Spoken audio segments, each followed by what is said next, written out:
Facebook live पर आपका एक बार फिर से स्वागत है। हम आज बात करेंगे देश की जानी मानी नेता सुषमा स्वराज के बारे में, जो एकाएक हमें छोड़कर चली गई। अब से थोड़ी ही देर पहले मैंने ट्वीट किया था कि बड़ा मुश्किल होता है, और एक एंकर के तौर पर, एक टेलीविजन प्रेजेंटर के तौर पर मुझे उस वक्त सबसे ज्यादा कोफ्त होती है जब मैं किसी व्यक्ति के बारे में ये सूचना आप जैसे दर्शकों तक पहुंचाता हूं, आप दर्शकों तक पहुंचाता हूं, आप भाइयों तक पहुंचाता हूं, आप बहनों तक पहुंचाता हूं कि कोई व्यक्ति इस दुनिया में नहीं रहा। मेरे लिए वो बड़ा कोफ्त का विषय होता है, और मैंने उस ट्वीट में ये भी लिखा है कि एक ऐसा व्यक्ति जिसकी नीति साफ हो, जिसकी नीयत स्पष्ट हो और जिसका नेतृत्व शानदार हो, अगर ऐसा व्यक्ति चला जाए तो हमारी राजनीति में कितना शून्य बढ़ेगा। इसीलिए मैंने अंत में लिखा है, बहुत याद आएंगी सुषमा जी। जी हाँ, जब भी मैं संसद के गलियारों में गूंजूंगा, जब भी मैं 11 अशोक रोड के सामने से गुजरूंगा,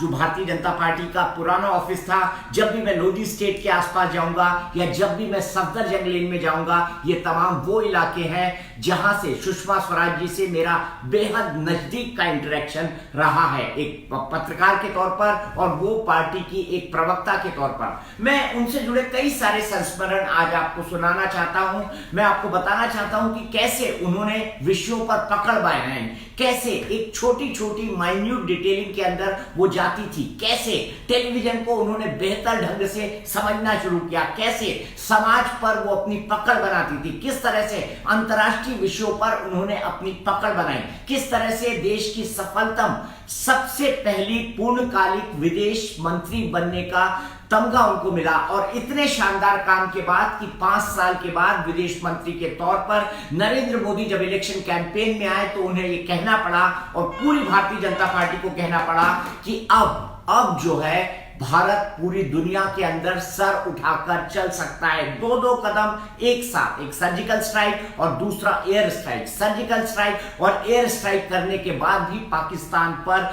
दुनिया का एक भी देश भारत पर सवाल नहीं उठा पाया, क्योंकि भारत ने यह काम आत्मरक्षा के लिए किया था। लेकिन इसको दुनिया को समझाने के लिए अगर नरेंद्र मोदी इस गाड़ी के ड्राइवर थे तो उसका असली पेट्रोल का काम किया था विदेश मंत्रालय ने, और उसकी स्टीयरिंग व्हील संभाल रही थी सुषमा स्वराज। और ये उनकी काबिलियत थी, ये उनका काम करने का तरीका था कि आज भारत की गिनती दुनिया के सबसे ताकतवर देश के अंदर होती है। वो बहुत अच्छी तरह समझती थी कि भारत के प्रजातंत्र की ताकत क्या है।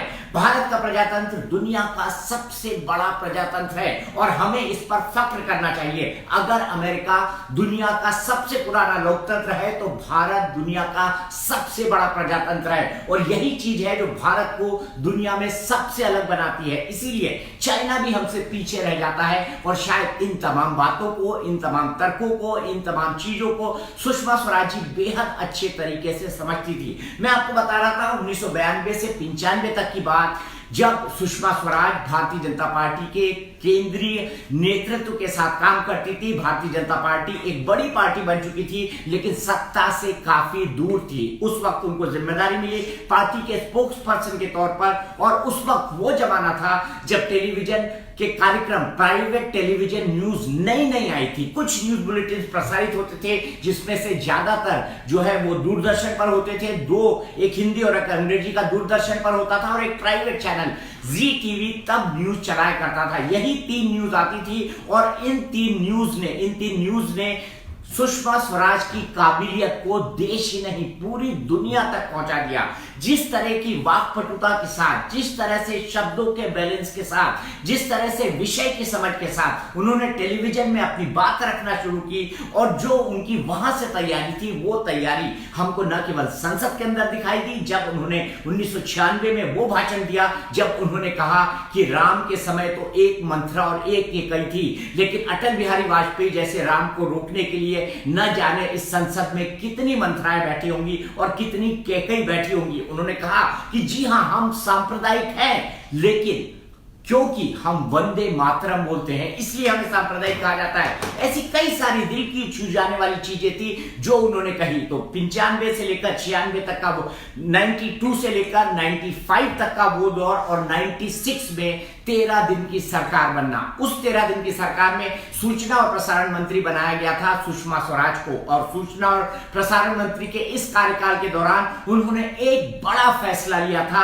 जिस फैसले ने अटल बिहारी वाजपेयी और तमाम भारतीय जनता पार्टी के नेताओं को जन जन तक पहुंचा दिया, देश देश तक पहुंचा दिया।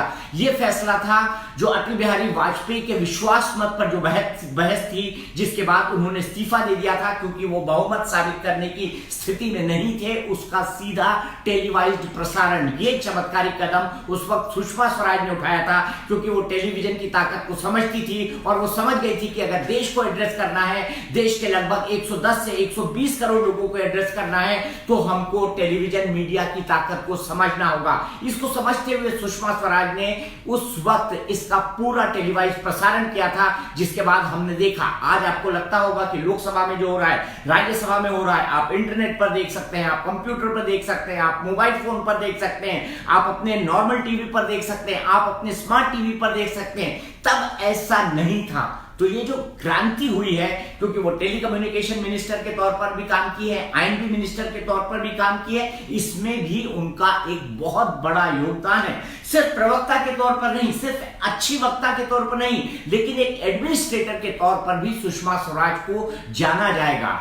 अगर आपसे कोई पूछे कि दिल्ली की पहली महिला मुख्यमंत्री कौन, तो शायद आप अचकचा जाएंगे, जवाब देंगे शीला दीक्षित। लेकिन यह जवाब गलत है, क्योंकि दिल्ली की पहली महिला मुख्यमंत्री बनी थी सुषमा स्वराज। 1998 में बनी थी, कुछ वक्त के लिए रही थी, और उसके बाद उनसे कमान शीला दीक्षित ने संभाली थी, जिसके बाद वो लगातार 15 साल तक रही थी।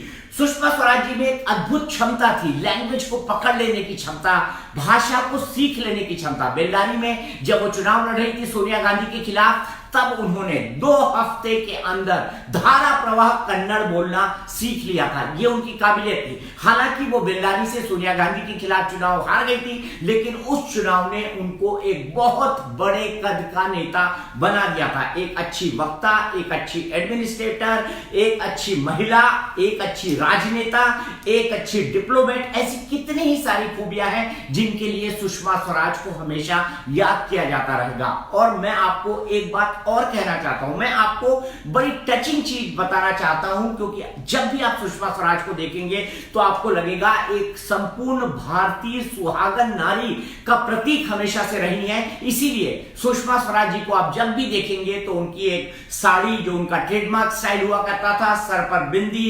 मंगलसूत्र, थोड़ी बहुत ज्वेलरी, ये आपको हमेशा उनके साथ मिल जाएगा। लेकिन करवा चौथ के दिन आपने उनकी वो तस्वीरें भी देखी होंगी जिसमें 16 श्रृंगार करके वो सुहागन महिलाओं के साथ करवा चौथ का व्रत परंपरागत तरीके से मनाती थी।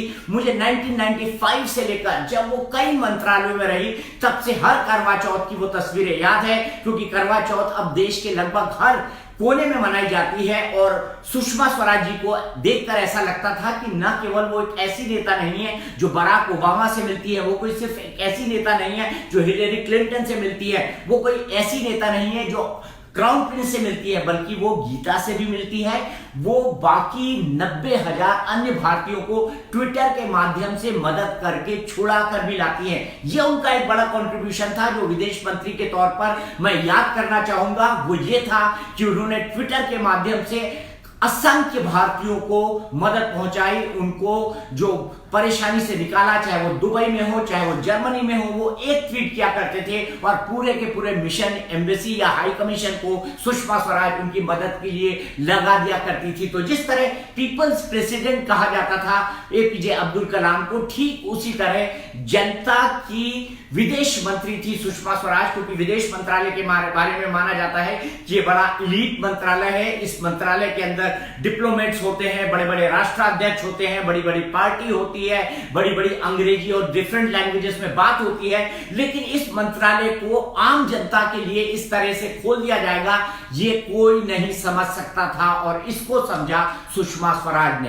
अंत में उनकी हेल्थ की तरफ आना चाहूंगा। 67 साल की उम्र, ऐसी उम्र नहीं होती जिसमें कोई हमें छोड़कर चला जाए, लेकिन लंबे समय से वो अपने स्वास्थ्य के साथ संघर्ष कर रही थी और इसमें भी उनकी सहजता साफ तौर पर दिखाई देती थी, क्योंकि जब एम्स में वो भर्ती हो रही थी किडनी ट्रांसप्लांट के लिए, तो उन्होंने एक ट्वीट करके अपने तमाम लोगों को, जो उनके 1 करोड़ 31 लाख फॉलोअर थे, उन तमाम लोगों को और देश को बताया था, क्योंकि वो जो ट्वीट करती थी वो एक बड़ी राष्ट्रीय और अंतर्राष्ट्रीय खबर बनती थी कि मैं आज एम्स में भर्ती हो रही हूं, मेरी दोनों किडनियां खराब हो चुकी हैं, मुझे उसका ऑपरेशन करवाना है। वो एम्स में भर्ती हुई, उनका ऑपरेशन हुआ, उन्होंने स्वास्थ्य लाभ लिया और उसके बाद फिर से एक बार काम के अंदर चल दी। आपको वो तस्वीर याद होगी जिसमें वो बराक ओबामा के साथ खड़ी हैं। बराक ओबामा की हाइट बहुत ज्यादा है, सुषमा जी की हाइट बहुत कम है। लेकिन दूसरी तस्वीर भी आपने देखी होगी जिसमें सुषमा जी की हाइट बहुत ज्यादा है और 1 साल के क्राउन प्रिंस उनके बगल में खड़े हुए हैं। ये दोनों तस्वीरें बताती है कि कितनी सहजता से एक छोटा सा बच्चा,